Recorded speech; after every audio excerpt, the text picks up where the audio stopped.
مرحبا بكم في القناة. اليوم غادي نصاوب معكم هاد الحلوى كتجي واعرة وبنينة وبواحد المذاق اللي زوين بزاف. مذاق ديال الخشخاش مع الحامض، كتجي بها واحد البنة وواحد الديسان وفيها واحد التقرميشة ما تشبعوش منها.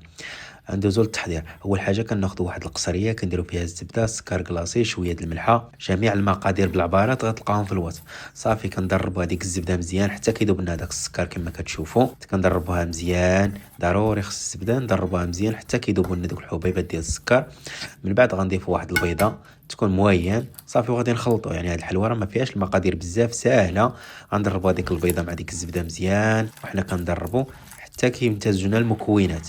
من بعد غنضيفوا الزيت، نضيفوا تقريبا شي كاس الا ربع ديال الزيت وحنا كنخلطوا.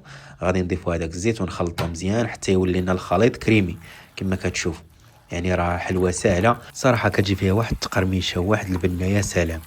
حيت غندير فيها البذور ديال الخشخاش مع الحامض والفلو ديال الكراميل، كيعطيوها واحد النكهه واحد التقرميشه زوينه بزاف. حيت الخشخاش مع الحامض كيتوافقوا في المذاق وكيشكلوا واحد النكهه اللي زوينه بزاف.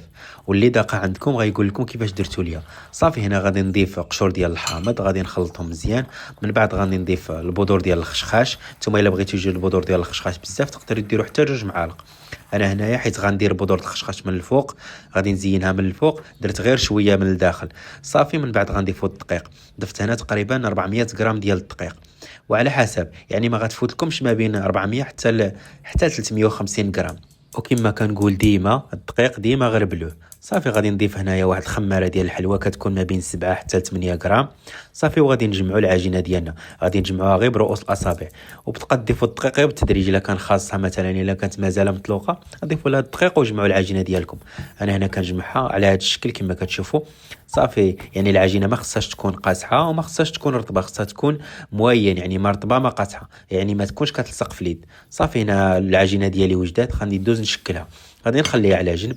غادي نجيب هنايا واحد 3 المعالق ديال السكر، واحد المعلقه كبيره ديال البافو اولا الخشخاش. صافي وغادي نحركهم مزيان حيت فيهم فاش غادي نفند الحلوه ديالي. غادي نبقى نشكلهم كويرات. انا هنا الكويرات راه الميزان كان حدايا غير ما كنتش مبينه.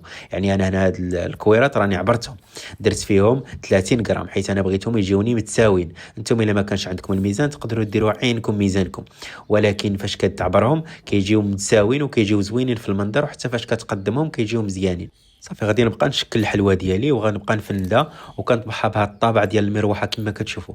هذا الطابع راه كيتباع عند اصحاب الحلويات وراه طابع يعني رخيص، شي 3 دراهم ولا 4 دراهم. وتقدروا تطبعوها نتوما بشي طابع، ولكن بهذا الطابع كتجي زوينه، كتجي فيها داك الشكل ديال المروحه، كيجي فيها واحد المنظر زوين. غادي نزينوها بواحد الكاوكاو في الوسط.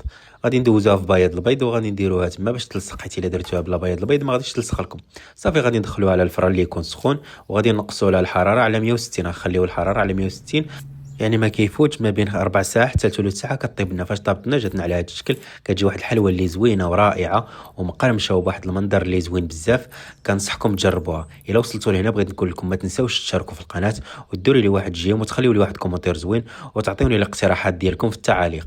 وبالصحه والراحه. صافي الحلوه ديالنا كتجي على هذا الشكل. هنا غادي ندوز نقدمها كما كتشوفوا.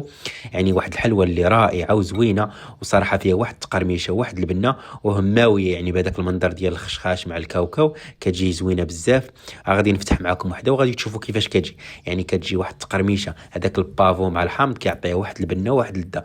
صراحه راه حلوه زوينه ورائعه، كنصحكم تجربوها. يعني ما تعكزوش عليها وبواحد المقادير اللي بسيطه. ونشوفكم فيديو جديد.